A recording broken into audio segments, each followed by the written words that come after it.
Lockdown के दौरान एक तंजीम की जानिब से ये भी कोशिशें जारी हैं कि रियासत भर की जेलों में बंद कैदियों को रिहा कराया जाए।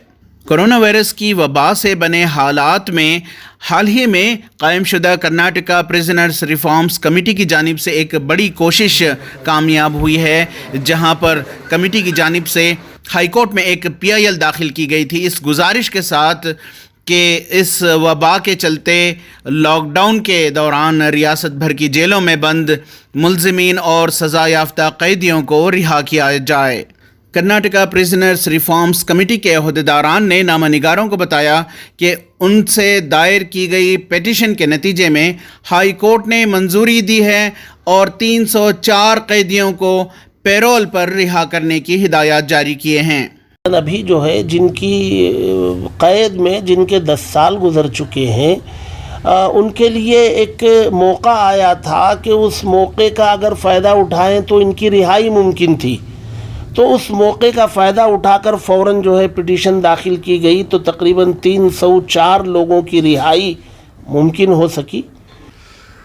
7 तारीख को एक ऑर्डर हुआ, रिट पिटीशन PIL दाखिल किए थे, जिसमें ऑर्डर हुआ PIL number writ petition number 6682।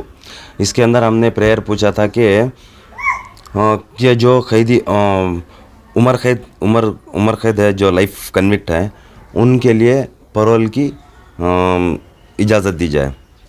तो और दूसरा प्रेयर क्या पूछे थे उसके अंदर, 14 साल जो 30 साल 35 साल 20 साल 21 साल जिसे भी सज़ा हो है, उनको भी 3 महीने के लिए पैरोल के वास्ते इजाज़त दी जाए को बोल को एक पिटीशन दाखिल करें। उस पिटीशन में हाई कोर्ट ने PIL नंबर 8862 के अंदर ऑर्डर करा कि जो कैदी उम्र कैद हो और जो कैदी 14 साल के ऊपर मरा हो, उसके वास्ते पैरोल के वास्ते अर्जी डाले तो उसे पैरोल दी जाए। फिर दूसरा उसके अंदर क्या है, जो कैदी अंदर से एडवोकेट को कांटेक्ट नहीं कर सकता, वो कैदी को सुपरिटेंडेंट के ज़रिए से, ईमेल के ज़रिए से, वो कंसर्न कोर्ट को एप्लीकेशन डालने से उसकी अर्जी को एक्सेप्ट करेंगे और उसके ऊपर फैसला करेंगे। छोटे बड़े कैदियों को पैसे 500, 1000, 2000 और 10,000 के लिमिट के अंदर हम काम करते हैं। उसके अंदर सबसे बड़ा एक चीज़ क्या है बोले तो गैरों में बहुत हमारा नाम बहुत अच्छा है। 12 साल से लगभग 200-250 आदमी को हम और निकाले हैं, रिहा कराए छोटा मोटा फाइन बंद करके।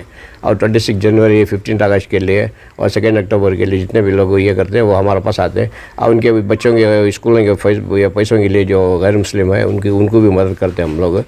ETV भारत के लिए बेंगलोर से रफ़ीक जब्बार की रिपोर्ट।